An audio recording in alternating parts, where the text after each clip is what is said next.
आज हम जिस विषय पे बात करेंगे वो है क्रोध। क्रोध वो भावना है जो हमारे सारे जीवन को घेर कर रहता है। क्रोध को ना उम्र की मर्यादा है ना ही ज्ञान की। कब कहाँ और किस कारण से क्रोध पैदा हो जाए वो कोई नहीं जानता। और जब क्रोध जन्म लेता है तब तुरंत ही विचार करने की शक्ति खो जाती है। बुद्धि पर अंधकार छा जाता है। वर्षों के संबंध पल भर में टूट जाते हैं। सारा जीवन बिखर जाता। किसी भी कारागार में जाकर देखिए, अधिकतर अपराधी क्षण भर के क्रोध का दंड भोगते हुए दिखाई देंगे, पर फिर भी हम क्रोध पर अंकुश नहीं लगा पाते। बार बार हम क्रोध ना करने का प्रण तो लेते हैं, पर बार बार हमसे क्रोध हो जाता है। ये क्रोध वास्तव में क्या है, क्यों जन्मता है और क्यों अंकुश में नहीं रहता है? उदाहरण के लिए आप एक बालक को देखिए, उसे किसी वस्तु की इच्छा होती है और उस समय अगर उसे वो नहीं मिलती या कोई उसे भयभीत करता है तो वो प्रतिक्रिया देता है। बालक की प्रतिक्रिया क्रोध है, क्योंकि बालक निर्बल है, निसहाय है। बालक अपनों से बड़ों को अपने वजूद का एहसास, अपने अस्तित्व की प्रतिज्ञा करवाने का प्रयास करता है।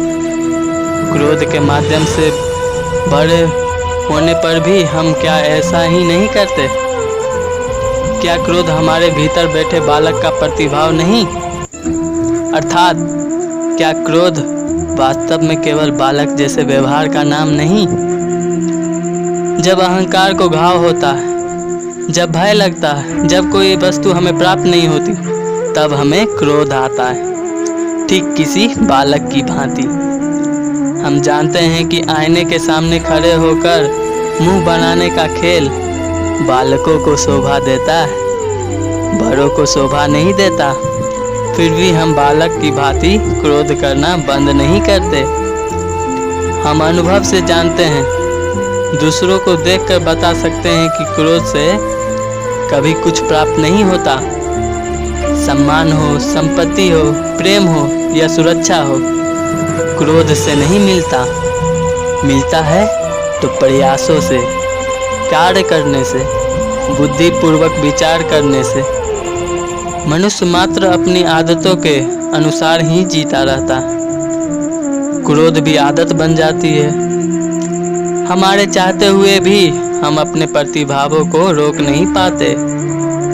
हम स्वयं को बड़े या पुख्ता मानते हैं, पर थोड़ा सा कारण मिलते ही हमारे भीतर का बालक क्रोध कर बैठता है। अर्थात क्रोध वास्तव में कुछ भी नहीं, हमारी बालक बुद्धि का नाम है। जैसे ही हम इतना स्मरण में रखेंगे कि हम बालक नहीं, बालक जैसा व्यवहार हमें शोभा नहीं देता, वैसे ही क्रोध स्वयं ही बंद हो जाता है। क्या ये सत्य नहीं? इस पर विचार मनन अवश्य कीजिएगा।